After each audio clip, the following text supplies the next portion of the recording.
I said last month I'd play a lot of Persona 5, and that's exactly what I've been doing for almost the entire month of April. In fact, I've barely played any other games, as between life and enjoying the time sink that is Persona 5, I just haven't had the time. It's lucky that Persona 5 is such a good game, however, as I haven't minded at all. I've downloaded a few demos of JRPGs I'm quite sure will be good, but I don't want to leave the friends and confidants I've made in Persona 5 yet. So although the list of JRPGs I played this month is a short one, the amount of hours I put into my main April game is certainly not. Here are the JRPGs I played this April. If you've seen my recent content on my March JRPGs I've played post, then Persona 5 being my favorite game of April is probably no surprise. But Persona 5 is highly deserving of this month's title, as it's really good. I intend on making a full review of Persona 5, plus plenty more content because there's a lot of good things to talk about in it. But my first 70 hours with it have reminded me very much of the deep and addictive JRPG gameplay that was in Persona 4 Golden that sucked me right back into JRPGs to begin with. There's something really fun about the freedom of having so many options and mechanics given, and partnered with the improved dungeon and social systems, I hate when I have to put it down. At the time of writing this, I'm in Persona 5's August, and I don't know how far I am from totally finishing it, and I honestly don't mind knowing, as long as I can spend more time with the fun characters and dungeons. There were 4 days before Persona 5 was released this month, which gave me a little bit of near time. I'm a little into Route C, and a lot of story revelations have already occurred, even a few hours in. I'm amazed route by route by the sheer scope of Nier Automata, and I'm pretty sure each new route proves to me I've never played anything like it. While I'm loving my Persona 5 experience, there is a piece of me that still has Automata in mind, as I'm curious about what will happen next. I hope I can get back to it at least a little in May, as I'm sure it has more story to tell. Fire Emblem Heroes has been my main portable game of May, although I haven't really played it that much. I did really enjoy the Easter event with its cute story and costumes, even if I did 3 gacha draws and didn't win a single Easter character.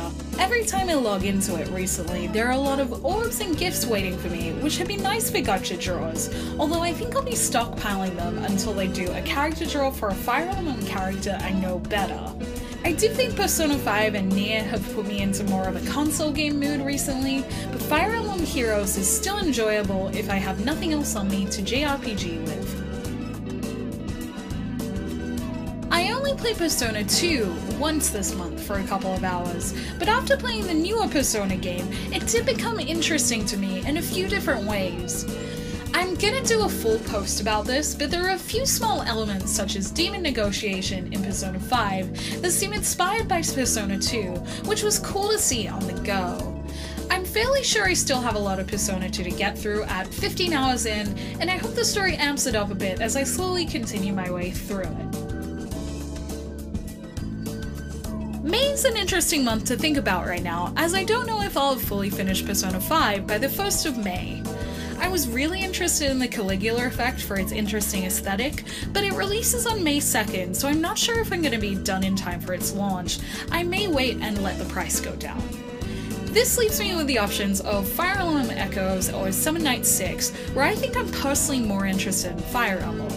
Because I'm currently living in Tokyo with access to an Australian 3DS, I would have to import the Australian version for that one or finally set up eShop, so hopefully I'll be bothered enough to go through that hassle to play what's probably a great tactical JRPG. On top of May's new JRPGs, if I have time I would love to get back into Nier Automata, as its story still has me intrigued, especially where I left off before Persona 5 took over my life. I am also really enjoying the gameplay of Persona 5, so there is the thought of platinuming it over my head as well. My May JRPGs may be a little uncertain at this point, but I'm excited to see what ends up in my console next month.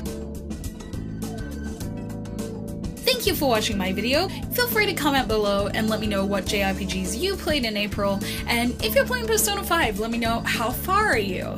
You can subscribe to my channel if you enjoy JRPG content, like this video if you liked it, and check out the blog at jrpgjungle.blogspot.com for more content like this but in written form.